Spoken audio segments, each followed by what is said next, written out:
এই হলো রবি। সে একজন সরকারি চাকরিজীবী। সে তার চাকরির কারণে কখনো শহর ও কখনো গ্রামে ঘুরে বেড়ায়। এবছর তার ট্রান্সফার হয়ে সে শহরের একটি নতুন অফিসে জয়েন করেছে। আজ সে শহরে যাচ্ছে তার জন্য নতুন বাসা খুঁজতে। সে এবং তার স্ত্রী সে বাসাতে থাকবে। শহরে পৌঁছে সে শহরের বিভিন্ন জায়গায় যায় এবং সেখানে তার পছন্দের একটি বাড়ি খুঁজতে থাকে। অবশেষে তার একটি বাড়ি পছন্দ হয়। বিশ্বাস করুন দাদা, এই বাড়িটা আপনার জন্য একদম পারফেক্ট হবে। এর ছাড়া কম দামে আপনাকে কেউ আর এত সুন্দর বাড়ি দিতে পারবে না। না, আমার কেমন যেন আজব আজব লাগছে। এত সুন্দর বাড়ি আপনি এত কম দামে দিচ্ছেন, তাছাড়া বাড়িটাও দেখতে জানি কেমন। না দাদা, তেমন কিছু না। আসলে এই বাড়িটা আমি অনেক কম দামে পেয়েছিলাম, তো তাই কম দামে আপনার কাছে বেচে দিলাম। আচ্ছা ঠিক আছে, আপনি যা বলেছেন তাই হবে। আমি বাড়িতে পৌঁছেই আপনার সম্পূর্ণ টাকা পে করে দেব। সব কিছু ঠিক করেই রবি তার বাড়ির দিকে রওনা হতে শুরু করে। আচ্ছা শোনো, আজ শহরে গিয়েছিলাম, শহরে গিয়ে বাড়িঘর সব ঠিক করে এসেছি। কালই আমরা শহরে রওনা হব। কি? কাজে রওনা হবো? তাহলে তুমি আমাকে একটু সাহায্য করো, নয়তো আমি একা একা সবকিছু গোছাতে পারবো না। এদিকে এসো, কাজে সাহায্য।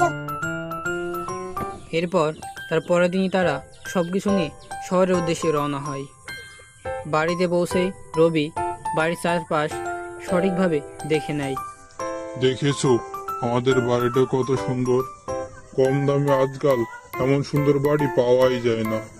তুমি এখানেই দাঁড়াও, আমি উপরতলাটা আর একটু ভালো করে দেখে আসি।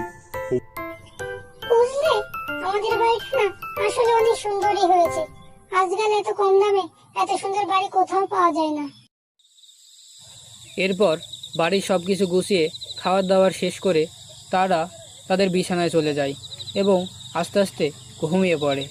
হঠাৎ ভয়ঙ্কর আওয়াজ শুনে তার স্ত্রী ঘুম থেকে উঠে পড়ে। এরপর সে বাইরে দেখতে যায় আওয়াজটা কোথা থেকে আসছে। সে জানালা দিয়ে বাইরের দিকে তাকেই ভয় পেয়ে যায়। সে একটা ভয়ঙ্কর মানুষ দেখতে পায় যে তাদের বাড়ির দিকে তাকিয়েছিল।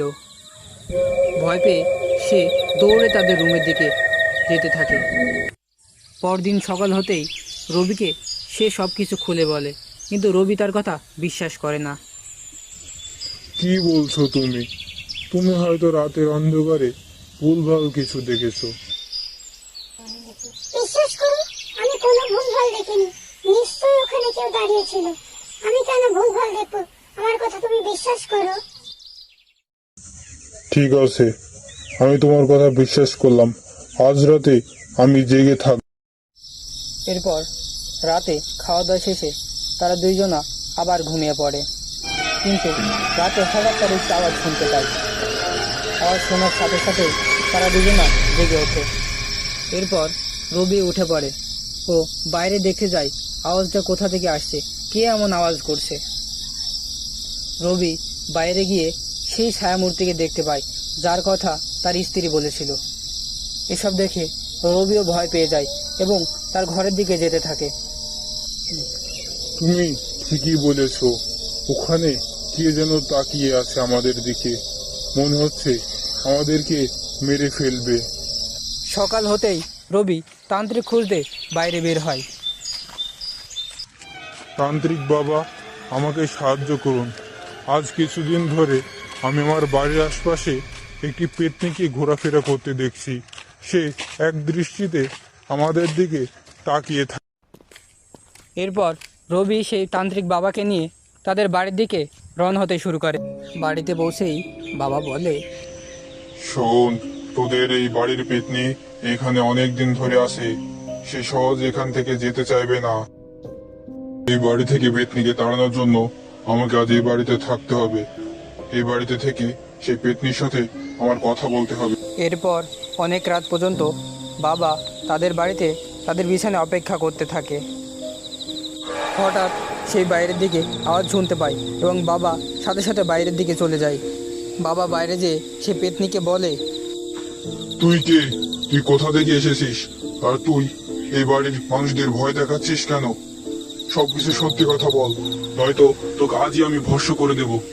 আর কোনোদিন তুই মুক্তি পাবি না। তোকে এভাবেই সারা জীবন কাটাতে হবে।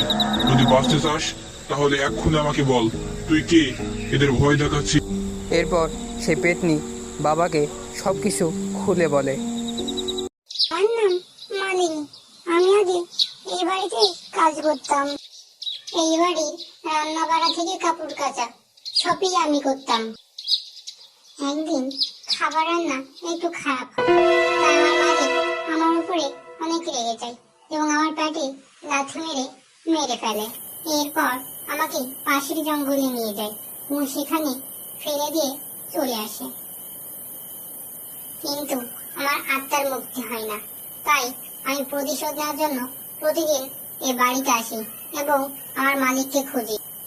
কিন্তু সে এই বাড়ি ছেড়ে গেছে, তাই তাকে আমার হত্যা করা হয়নি এবং আমার আত্মারও মুক্তি হয়। শোন, ওই আত্মা এই বাড়ি থেকে চলে যাবে, তবে তার খুনি অর্থাৎ এই বাড়ির আসল মালিককে তোদের শাস্তি দিতে হবে। এরপর রবি সময় নষ্ট না করে তার পরের দিনই থানার উদ্দেশ্যে রওনা হয় এবং থানায় পৌঁছে পুলিশকে সব কিছু খুলে বলে। আপনি চিন্তা করবেন না, যেভাবে হোক আমরা ওই খুনিকে খুঁজে বের করব। খুঁজে বের করে তার শাস্তির ব্যবস্থা করব। আপনি নিশ্চিন্তে আপনার বাড়ি ফিরে যান। এরপর অনেক খোঁজাখুঁজির পর পুলিশ তাকে একটি গ্রামে খুঁজে পায়। সেখানে সে ছদ্মবেশে বসবাস করত। চল বেটা আমাদের সাথে। খুন করে এখানে পালিয়ে আসিস, আমাদের হাত থেকে তোদের কে বাঁচাবে? এরপর পুলিশ তাকে ধরে থানায় নিয়ে চলে যায়। শোন, তুই যা বলেছিলি তাই হয়েছে। তুই চেয়েছিলি তোর খুনির শাস্তি হোক, তার শাস্তি হয়েছে। তুই এখন এই বাড়ি ছেড়ে চলে যা, আর এই বাড়ির কাউকে ভয় দেখাবি না, নয়তো তোকে ভস্ম করে দেব, বুঝলি? যা, এখনই তুই চলে যা এই বাড়ি ছেড়ে। অনেক অনেক ধন্যবাদ তান্ত্রিক, আমার আত্মার মুক্তি দেওয়ার জন্য। এরপর সেই পেতনি চিরদিনের জন্য এই পৃথিবী ছেড়ে চলে যায়। এরপর থেকে রবি ও তার স্ত্রী সুখে বসবাস করতে শুরু করে। এখন দিন বা রাত তারা কখনোই আর ভয় পায় না। এখন তারা সুখের ঘুম ঘুমাতে পারে। দিনরাত কাজ করে রবি এখন আর কোনো টেনশনে থাকে না। তো বন্ধুরা, গল্পটি ভালো লাগলে একটা লাইক দিবেন এবং চ্যানেলটি সাবস্ক্রাইব করবেন।